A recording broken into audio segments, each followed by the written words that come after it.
Lo and behold, this is a never-ending saga. I bought this maxtra pole saw back in late 2022. I used it 2 times and the shafts twisted off. Maxtra did replace the shafts, which I didn't even get to use 1 time, and the shafts twisted off. From that point on, it's been a hem-haw between me and Maxtra. Got to the point where Maxtra didn't want to play nice, so I decided to put up a YouTube video. After that, then they wanted to talk some business. But 3 strikes and they're out. And I just got through rebuilding all the shafts in this pole saw. All these shafts are 304 stainless steel. The splines have been machined on those things to within the tolerance they were supposed to. The shafts that they had put in there was a very low subgrade steel that could not withstand the abuse. Okay, this shaft here is all brand new shafting. But I went to put it together, and lo and behold, guess what? This is where the chain of oil set screw goes to. This is another problem with Maxtra. You cannot get parts from Maxtra, period. There are no parts you can get. They will replace the whole pole. So therefore you gotta buy the whole pole for about a 10-cent part. Now here's the issue. This pin is, fortunately I had another head from the first one.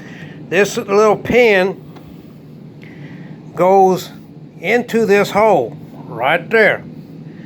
All right, that pin, what that pin does is set itself against this gear. Now this gear is got a beveled face on it.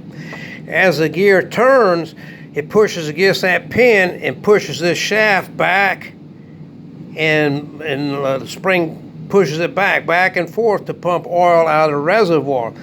Okay, the big issue with this pin is not this design, because a lot of major manufacturers use this design. The issue here is this little bitty spring pin that they put in there. The spring pin is not a hardened spring pin. It is super duper mild steel, which bends with no effort whatsoever at all. So apparently this little pin sheared off, and this little adjuster shaft, it probably fell out. But fortunately, like I said, the first head that I had it. This is the head that I had first had it. And if you notice, when I took it apart to remove the broken shaft piece in here, I greased this up pretty good. From the factory, there's very little lubrication here at all. But the problem is, you cannot get this thing, this pin, adjusting pin. So the only option I got left is, guess what? I gotta make my own. So therefore, being that Maxtra does not sell parts, you cannot get that pin anywhere. So if you don't have the means of making you a new pin to go in there, you just got yourself a $300 paperweight. And I hate to see what Maxtra is going to charge for that. Either way, as in my last video, you run. Don't walk away from this chainsaw, this pole saw, because it will become a paperweight.